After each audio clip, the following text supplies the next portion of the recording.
बिस्मिल्लाहिर्रहमानिर्रहीम।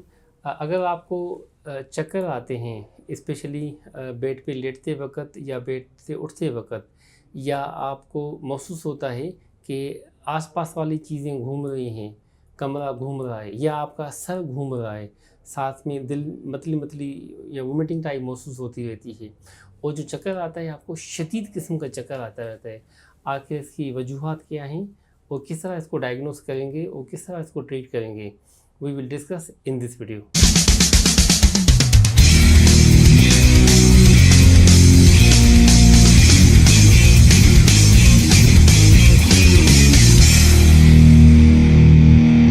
My name is Dr. Tariq Ali Sheikh as a ENT head and neck surgeon. Vertigo आम ज़बान में हम इसको चक्कर कहते हैं, चक्कर की बीमारी कहते हैं।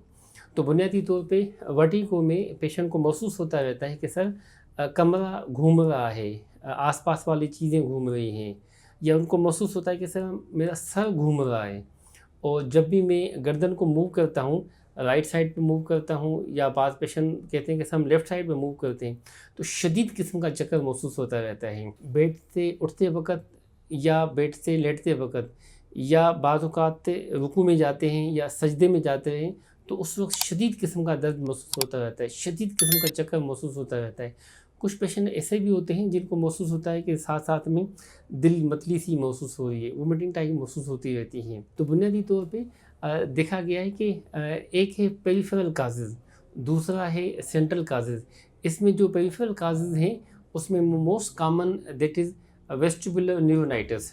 वेस्टिबुलर न्यूरोनाइटिस एक वायरल इन्फेक्शन है जो स्पेशली हमारी जो वेस्टिबुलर नर्व है वहाँ पे उनका इफ़ेक्ट होता है, और जैसे ही उनका इफ़ेक्ट होता रहता है तो ये पेशेंट को साइन एंड सिम्टम्स स्टार्ट हो जाते हैं।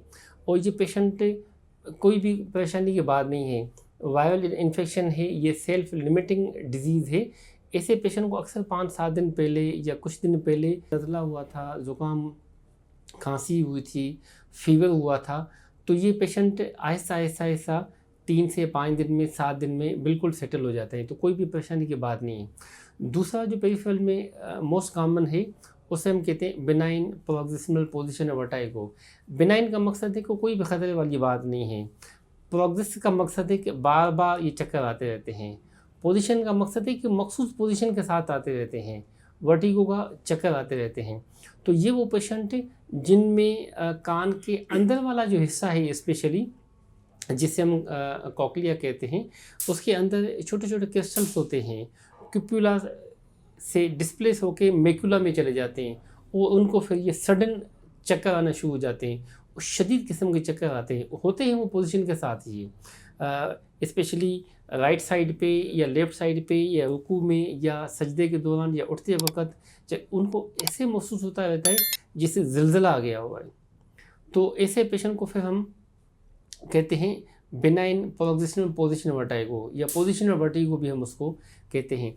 तो ऐसे पेशेंट को डायग्नोस किया जाता है।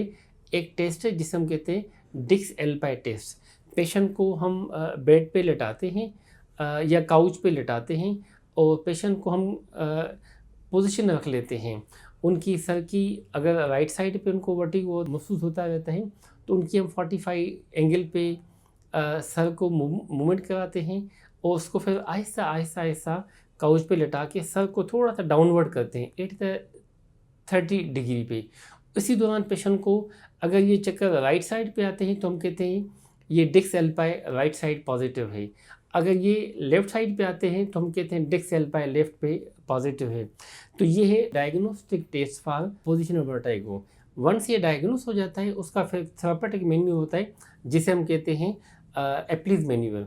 तो ऐसे ही पोजीशन जो वंस पॉजिटिव हो गई तो पेशेंट को फिर हम उसी ही राइट साइड पे है तो उसको बॉडी को हम लेफ़्ट साइड पे टर्न कर लेते हैं, आहिस्ता उसकी 90 डिग्री पे 30 से 40 सेकंड के लिए उसको वो पोजीशन में मेंटेन करते हैं।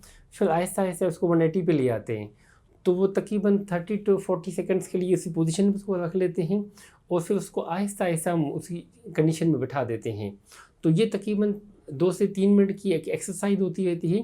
जो डिस्प्लेस ऑटोलिथ हुआ है, जिसे हम कैल्शियम कार्बोनेट्स कहते हैं, साल्ट कहते हैं, या ऑटोलिथ लेबल डेबरी कहते हैं, वो अपनी जगह पे आ जाते हैं, जिससे पेशेंट के बिल्कुल चक्कर सेटल हो जाते हैं, बिल्कुल वो कंफर्टेबल हो जाता है। इवन ऐसे पेशेंट को हमने चक्करों की दवाई स्टेमडेल दी जाती है या सिनर्जिन दी जाती है या सेरिबेक्सफोर्ट, मुख्तलिफ़ किस्म की मेडिकेशन सर्क वगैरह है वो भी दी जाती है। तो इसकी इवन मेडिकेशन की ज़रूरत नहीं पड़ती, वो पेशेंट बिल्कुल अपने आप को फिट फाट महसूस करता है।